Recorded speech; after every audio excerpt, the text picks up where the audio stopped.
کئی دفعہ وقت گزر جاتا ہے، لہجہ نہیں بھولتا، لہجہ یاد رہتا ہے۔ آپ تو 2 منٹ کے لیے غصے میں تھے نا، تو آپ نے کوئی بات کر دی کسی غریب کو، کسی شخص کو، آپ غصے میں تھے، آپ نے کہہ دیا، اس بیچارے نے سن لیا، لیکن وہ باتیں اسے سونے نہیں دیتی، بار بار یاد آتی۔ کوئی آپ کے ساتھ تلخ کلام کر دے نا، کبھی تلخ گفتگو کر دے، بندہ جب سامنے آتا ہے وہ باتیں یاد آ جاتی ہیں، تکلیف ہوتی ہے۔ اور وقت گزر جاتا ہے، لڑائیاں ہمیشہ چل نہیں سکتی۔ لڑائی کتنی دیر کی ہوتی ہے؟ 1 دن کی، 2 دن کی۔ قتل بھی ہوں تو اگر قاتل کو پھانسی بھی ہو جائے تو پھانسی کے بعد بالآخر لڑائی تو ختم ہو ہی گئی نا۔ لڑائی ہمیشہ چلتی، تلخی ہمیشہ چل سکتی نہیں۔ تلخی روٹین میں چلنے والا سکہ، کوئی سکے روٹین میں چلتے وقتی ہوتے، یہ جو غصے کا لب و لہجہ ہے، تلخی کا سکہ، یہ بھائی روٹین میں نہیں چلتا، اس نے ایک نہ ایک دن ختم ہو جانا ہے۔ روٹین میں پیار ہی چلتا ہے۔ حضرت جابر ابن عبداللہ کہتے ہیں حضور پہلے دن مدینہ منورہ آئے، میں زیارت کے لیے گیا تو میں نے مسکراتے دیکھا۔ 10 سال میں دیدار کرتا رہا، اور وصال سے چند دن پہلے بھی میں نے زیارت کی تو مدینے والے محبوب کو مسکراتے ہوئے ہی دیکھا ہے۔ یہ جو آپ کا لب و لہجہ ہے نا، اخلاق والا، حسن والا، مسکرانے والا، یہ لب و لہجہ نا ذرا لمبا چلتا ہے، یہ روٹین ہے، یہ روز چلے گا۔ یہ سکہ وہ ہے جو رائج الوقت رہتا ہے، یہ کبھی بھی ختم ہونے والا یہ خزانہ ہے۔ تو یہ جو آپ کا تلخ لب و لہجہ ہے، یہ روٹین نہیں۔ عارف رومی رحمۃ اللہ علیہ فرماتے ہیں کہ مثال دینے کے لیے بات سمجھاتے ہیں، فرماتے ہیں ایک شخص جنگل میں لکڑیاں کاٹنے جایا کرتا تھا تو شیر سے دوستی ہو گئی، یعنی ڈائریکٹ بادشاہ سے دوستی ہو گئی، اور بادشاہ بھی وہ جو جنگل کا بادشاہ ہے، جنگل کے بادشاہ سے دوستی ہو گئی۔ اب وہ لکڑہارا غریب آدمی تھا، لکڑیاں تو کاٹنی ہوتی تھی، تو وہ جنگل کا بادشاہ اعلان کر دیتا جانوروں کو کہ میرا دوست آیا، ایک تو کوئی تنگ نہ کرے، اور دوسرا یہ کہ سب لوگ مل کے اس کے ساتھ تعاون کریں۔ کبھی کوئی جانور لکڑیاں اکٹھی کراتا، کبھی کوئی اپنی پشت پہ گدھا، بیل، گھوڑا، خچر رکھ کے وہ لکڑیاں باہر چھوڑنے آتا۔ تو اب اس کی بڑی دھوم مچ گئی جنگل کے اندر، لکڑہارا مزدور تھا، وہ بادشاہ سے دوستی کر کے بادشاہ ہی بن گیا۔ وہ گھر آ کے نا بیوی کو اکثر بتاتا کہ میرا ایک دوست ہے، میں جاتا ہوں تو ساری پہلے ہی مخلوق کھڑی ہوتی ہے میرے استقبال کے لیے۔ دوستی جو بڑے سے ہو گئی ہے۔ بنا ہے شاہ کا مصاحب تو پھرے ہے اتراتا، وگرنہ شہر میں غالب کی آبرو کیا ہے۔ ہم نے تو پوچھتا ہی کوئی نہیں، یہ تو بنا ہے شاہ کا مصاحب تو پھرے ہے اتراتا، وگرنہ شہر میں غالب کی آبرو کیا ہے۔ تو وہ لوگوں کو بتاتا، بیوی کو بھی بتاتا دوست ہے، تو بیوی کہنے لگی اتنی تو تعریفیں کرتا، یہ نہیں بتایا کہ وہ جنگل کا شیر ہے، پر نیرا دوست بتا دیا۔ بیوی کہنے لگ گئی کہ تو اتنا جو اس کا ذکر کرتا ہے تو کسی دن بلا نا، بلا کسی دن تاکہ اس کی دعوت کریں۔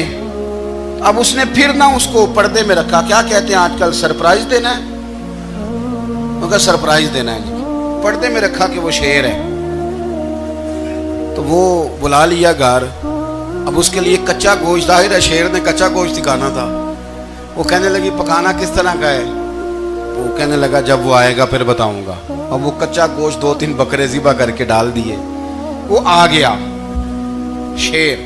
عارف رومی کہتے جب وہ آیا نا تو اس کی بیوی نے دیکھا تو اس نے ایک سخت جملہ کہہ دیا، کہنے لگی اوہو میں سمجھی تھی پتہ نہیں کون ہے، اس طرح کے درندے تیرے یار ہیں، کتے بلے دوست بنائے ہوئے ہیں، یہ کیا بات ہوئی؟